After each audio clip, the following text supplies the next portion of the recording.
2003, he's locked up, right? So, and he's locked up as what? As what? Right. The chief of the Nuwaubian nation, right? So he's locked up, right? So now, they arrest him, right? They book him. He goes to pre-trial.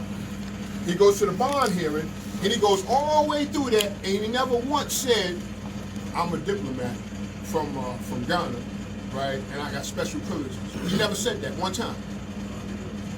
And when he stood before the judge, right, Lawson, right, and he said, this is what he said to the judge. He said, "All due respect, right? I'm a sovereign Native American, and you need to turn me over to the Cherokee Nation." Right? That's what he said. Right. He didn't say turn me over to Ghana because I'm a diplomat. He didn't say that. See, that didn't happen until after the fact. That was conspired by, an attorney by the name of Victoria Richard and her sidekick, Marion, right? So what I'm pointing out to you is no different than Paul. When Paul came along, right? When Paul came along, he said he was on the road to Damascus, and he said he heard a voice but didn't see no vision. And then if you keep reading, he said he didn't hear no voice, but he saw the vision. Right? So there's 3 different stories on that road to Damascus. So what he did now, he took the teachings of Yehoshua, he took those teachings, right? And he changed them. He changed them. See, because when you read in the Torah, right, Yahweh says that there's one day that's special. He called that the Sabbath. And the reason why he called it the Sabbath is because Wahid, Ithnain, Galata, Arbat, Hamsa, Sita, Sabbath, the 7th day. You understand? So that day was holy. But Paul said, ain't no day holier than another. And when you read in Leviticus, Yehoshua, he didn't eat no swine. He didn't eat no fish with scales, unless they had scales on it, right? And he followed the dietary law. Paul said you can eat anything. All you gotta do is just bless him. So what he was doing, in fact, was changing the law. You understand? He was changing everything that Yeshua came, right? He was switching it up. And I submit, that's the same thing that's happening right now. That's right. That's the same thing that's happening right now. That's right. And I'm gonna show you, right? I'm gonna show you how it's done. If you read the book that's authored by, and I don't know if it's up here, if you read the book that's authored by Malachi York, that book is called, is it Black Man's Christianity or White Man's Christianity? Right. Read that. Right. And he will say in that book that these agents will come and sit amongst us. They will get your loyalty rise to the top, and then start changing the doctrine. He say that in that book. That book was written probably close to 30 years ago. And that's the same thing that's happening now. So I wanna show you. But I want you to use your ability to reason. It's the whopper, right? Okay, so you see there's a couple of books on top of here. There's 3 books. You see those books? Uh-huh. They're bind together real nice, right? They spend some money on it, right? Then they spend some money on it. Look at the way it's down. And most of those scrolls from that time down like that, right? Right? Look at these. These was put out by the agents, right? Look at this. It's stapled together. Right? Look, all of them are stapled together. They call this Pantarak. Right? But it's stapled together. Now I submit this is a government budget. But you know how to give you a little bit of money, right? Because they have a budget that's allocated for a certain amount of things, And I'm talking from a place where, because Nuwaubian also talks about evidence and it talks about experience, right? So let me share my experience with you. Many of you know, right, that when I came to Virginia, I worked in the penitentiary, right, at Indian Creek. Worked there 8 years, right? And I moved on and went to probation and parole, Newport News, District 19. I worked there as a counselor. Substance Abuse Counselor, certified by the Commonwealth of Virginia. And I can't tell you the amount of times that I've seen the police come into the PO office, and all of a sudden they call in certain people to come in, right? And then they come in, close the door, and they talk, and they go, right? And what happens is that there's an exchange of information because this dude is on the payroll. And I can't begin to tell you how many people are on the payroll. On the payroll. You understand? And you would be surprised because it's like saying we got cats, right, in Illinois. They get busted. Big shit, they busted. So now they ain't trying to go to jail, right? So they giving them everything and they go into witness protection. Right. So now they don't stay in Illinois, they don't stay in Chicago, they bring them to New York. Right. So now these are cats off the street. They can pass for any homeboy. And you think that's what they are, because you know how some spots get busted sometimes, and some spots don't never get busted. They don't never get checks. And you say, well, damn, then you got the guy on the right side of him, got the guy on the left side, but he ain't get checks. Right. And I'm saying that the same scenario is happening right now. Right. We're talking about this. And I'm saying you'd be surprised who's propagating this. Because then you would have to ask yourself some serious questions. Mm-hmm. Serious questions. Because if you say that you follow Al-Hajj Imam Isa, who you know is Dr. York, then let's reason. Let's reason. Why would he go from that? Right? Why would he go from that? And those are see the gloss on the covers. Books are thick. They spent a lot of money doing that. You know why? Because it was ours. It was the community. We was proud of that. We was proud of that. This here, just a piece of paper stapled together.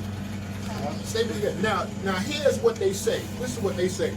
They say, yeah, Dr. York, he's writing books. He wrote over 1,000 books. Do you believe that? Let's reason. How about let's read the Millennium Book, the Millennium Scroll, Part 2. Go to page 819. This is what he say. He say, we were on a long walk on a short path. That long walk on a short path is from 1970 to the year 2000. You understand? That's the long walk. And he say in that book, he say, I've given you all that I've come to give. I have no more to give. I have no more to give. He said those that I can quote it for you verbatim. Let me read it to you. Because I don't want to misquote it. Because, show and prove, God. Huh? Show and prove, God. Yeah, that's that. Yeah, I'm gonna show and prove. Show how the agent provocateurs are liars. Yeah, I'm gonna show exactly how they do it. They the one putting them book together. They were agent provocateurs. My brother. Sent to destroy from the inside out. My brother. Okay, let me see. Just bear with me for a moment. Just bear with me for a moment. Same thing your homeboy gonna do if y'all in the game and you get caught and he don't want to do that time. That's right.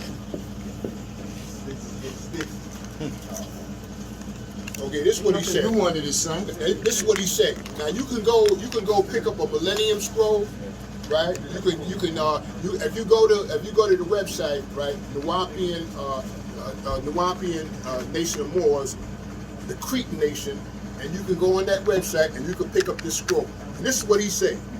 He said, here it is. I have said it all. What more can I say? All those that opened their door to me, I took under my wing and gave all I have to give. One part of the message says, however, don't let your ego or your arrogance change the purity and beauty of right knowledge, right? That open your eyes to come to me. So he's saying he came, that's all he got to give. So how are people running around talking about, he wrote this scroll, he wrote that scroll. This is a brand new scroll by him. When we know there are people right now on the internet, right? Matter of fact, one of his wives that was locked up with him, and she's saying that they can't get no letters going through to him. They stopping it. They stopped because he's in the shoe. And anybody knows that if you did time to penitentiary and you in the shoe, you ain't writing no letters, you ain't writing no books, you ain't doing none of that. That's right. None of that. Lockdown. You locked down 23 hours a day. 23 hours. So who would believe? Believers, right? The WAP will say we don't believe. We know or we don't know. Either we know or we don't know.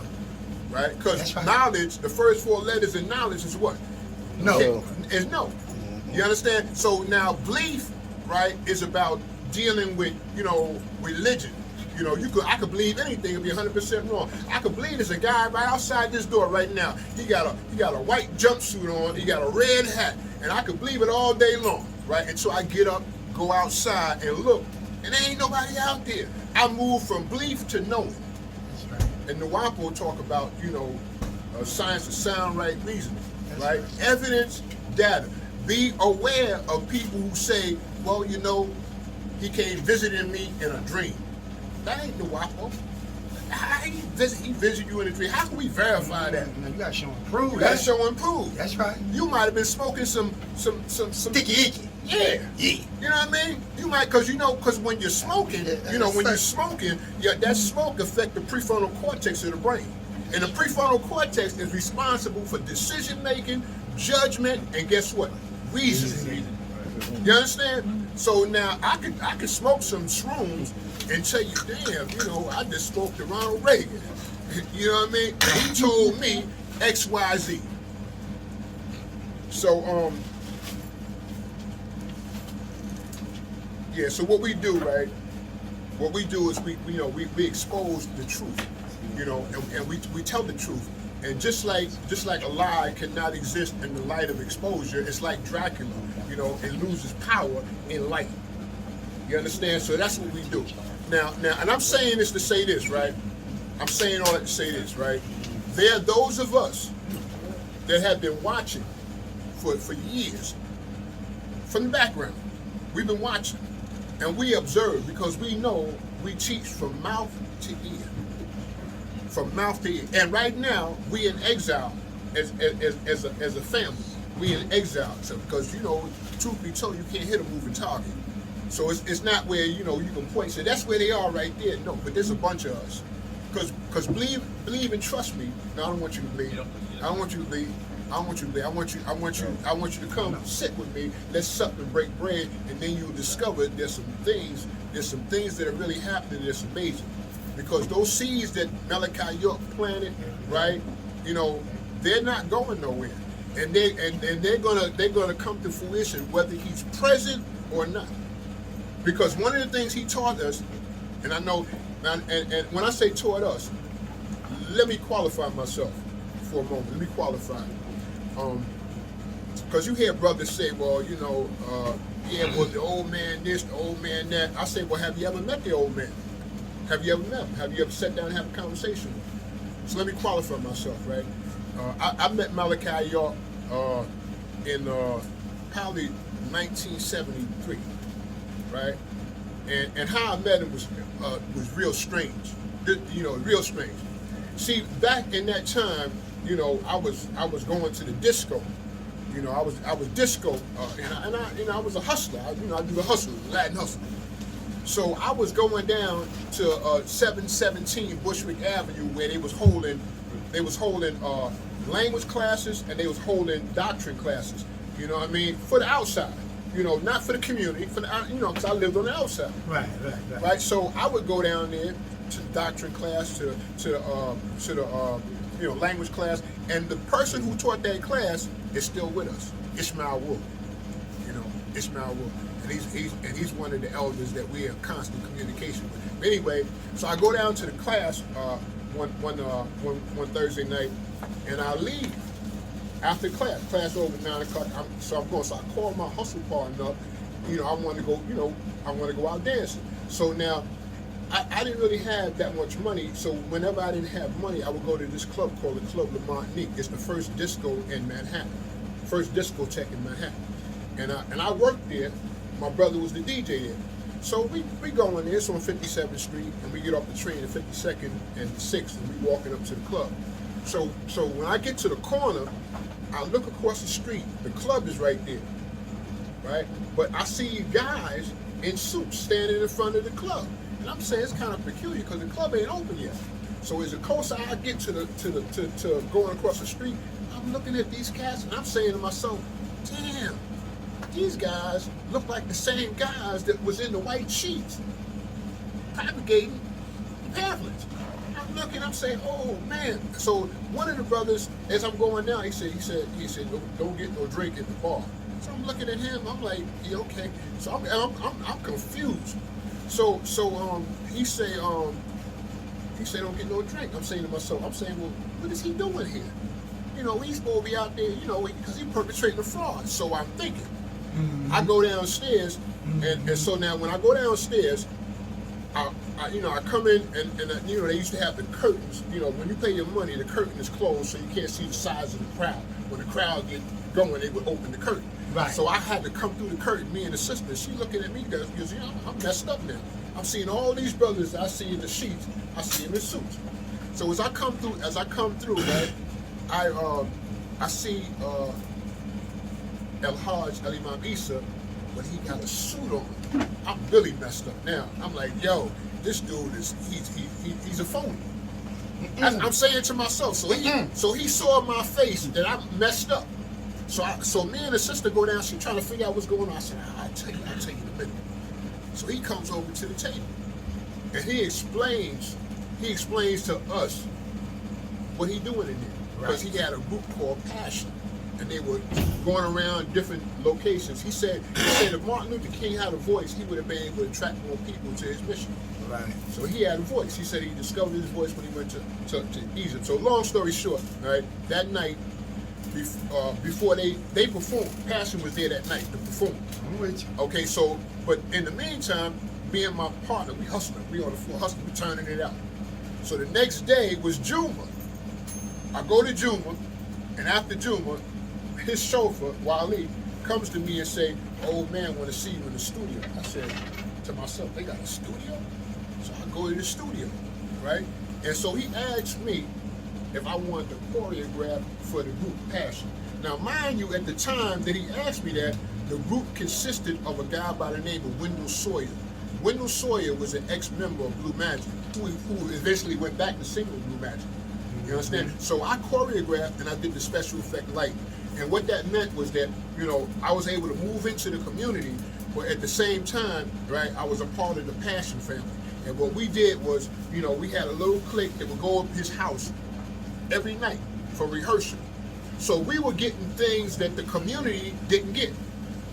Sometimes the community wouldn't even see him for months at a time. So we were getting like this table talk kind of stuff. And, you know, we would get stuff, and then 2 weeks would go past, 3 weeks would go past, and then a book would come out, and that stuff would be in a book. So I'm saying all that to say this, right? I had a real live conversation. I've known Malachi over the years. So when I hear people put out tapes to say that's Malachi, I can tell you that's not Malachi. There was a tape that was put out, and because there was a brother down in Georgia who had the Nuwaubian Nation Awards back then, they wanted to shut him down. So they used this tape because they said this is Doc saying shut it down, right? Now, I submit that if you was to go, and you could Google this, there's a guy by the name of George Popcorn, P-O-C-U-M, Popcorn, C-U-M.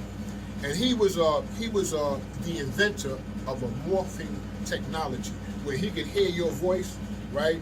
And within seconds he could morph it in real time, and he could say anything he wanted, and it would be in your voice, and it would be real close. And they used that. Mario and Victoria used that tape to say that, you know, shut it down. But if you listen to the tape, Malachi was asking questions, the same kind of questions, like they say that God, when he came looking for Adam in the garden, he would ask questions like, where art thou? You know, what is this that thou hast done? God will know everything, right? And how could you hide in the garden that all-seeing eyes to see everything, but yet he asked you the question, where art thou? Say, you understand? So he asked him questions like, who's that guy on the tape? Malachi don't operate like that. If you come and give him some information, he gonna do his research, he gonna check it out, and he's gonna speak on it. Anyway, that was a tape that was cloned. So what I'm saying right now, it's a full court press right now. You know, they out trying to get the weak, believers, because we know that Nuwaubian deals with evidence, it deals with experience, you know, and it deals with reasoning, sound right reasoning, because we all have a critical, analytical, you know, potential to access knowledge. We have that potential. Why? Because we are created in the image of the divine. You understand? When Noon in the beginning spin us off from his body, her body, right? You know, we manifested here in this dimension. We came from the 19th galaxy through Sahu, which they mispronounced. The Greeks call it Sirius. And we came into this 18th galaxy dimension. You understand? So now, as we begin to manifest here, right? As we begin to manifest here, and we manifest, you know, in various different ways, you know, because you know, you are your grandfather, you are your great grandfather, you know, and they didn't come just, you know, they didn't put themselves, you know, in you, you know, they are you. They are. When we talk about the ancients of days, here right now, you understand? What I'm saying is that, you know, it's in a critical time period, and we need to be able to acknowledge and be aware that we up against some real treacherous individuals who at all costs will want to suppress, you know, the elect. And even during Yeshua's time, it said, let me read some of the stuff that Can I add one thing, brother? Yes, you can, brother. Come on. Many of the ancient gurus mastered their voice in a lot of different ways. Because you got to get the people to come to you some kind of way. Yeah. And you got to catch the ones that's not in the community. Yeah. You know, when the sheep stray from the pack, and the man blow the horn, or he take the hook and bring the sheep back in the pack, you got to hear the call some kind of way. Yeah. So him being in the club, so what? So what? The boys on the rap music, they call it the hook.